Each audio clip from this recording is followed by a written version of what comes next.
ఉల్లిపాయ పకోడీ తయారు చేసుకునే విధానం. పావు కేజీ పిండి, శనగపిండి, 2 పెద్ద ఉల్లిపాయలు, 3 పచ్చిమిర్చి, 2 కరివేపాకు రెబ్బలు, రుచికి సరిపడినంత ఉప్పు, 1 టీ స్పూన్ కారము, చిటికెడు పసుపు, 1/2 టీ స్పూన్ జీలకర్ర. ఈ శనగపిండిలోకి కారము, పసుపు, ఉప్పు, జీలకర్ర,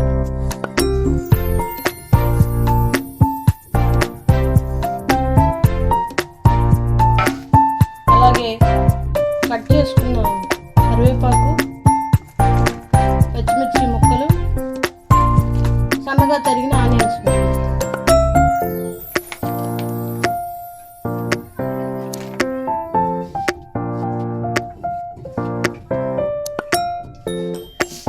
ఇలా వేసుకున్నాక బాగా మిక్స్ చేసుకొని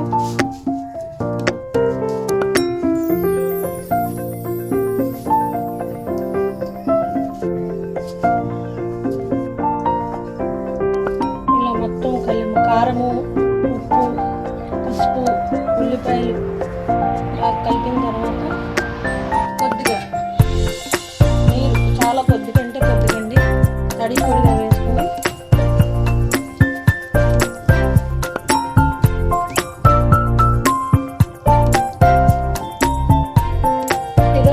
ఇలా ముద్దగా వచ్చినట్లు పిండిని బాగా కలుపుకోవాలి.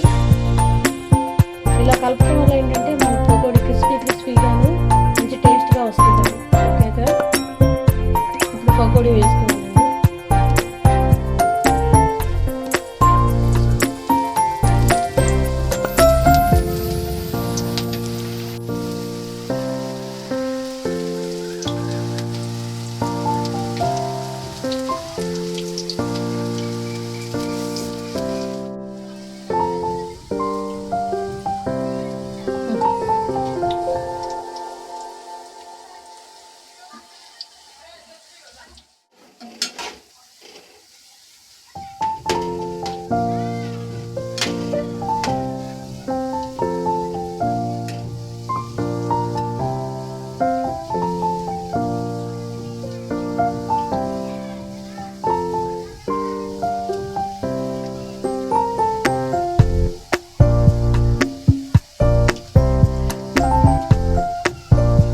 ఇలా పిండిని నూనెలో వేసాక డీప్ ఫ్రై అయ్యే వరకు వేయించుకోవాలి.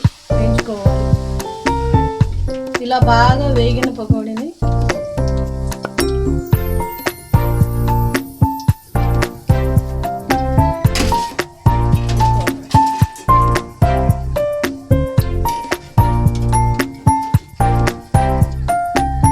ఎంతో టేస్టీగా క్రిస్పీగా ఉంటుందండి. పకోడీ చాలా బాగుంటుంది తినడానికి. సాయంకాలం సమయంలో పిల్లలు, పెద్దవాళ్ళు కూర్చొని సరదాగా తినడానికి ఈ పకోడీ చాలా రుచిగా టేస్ట్గా ఉంటుంది. మీరు కూడా ట్రై చేయండి ఫ్రెండ్స్.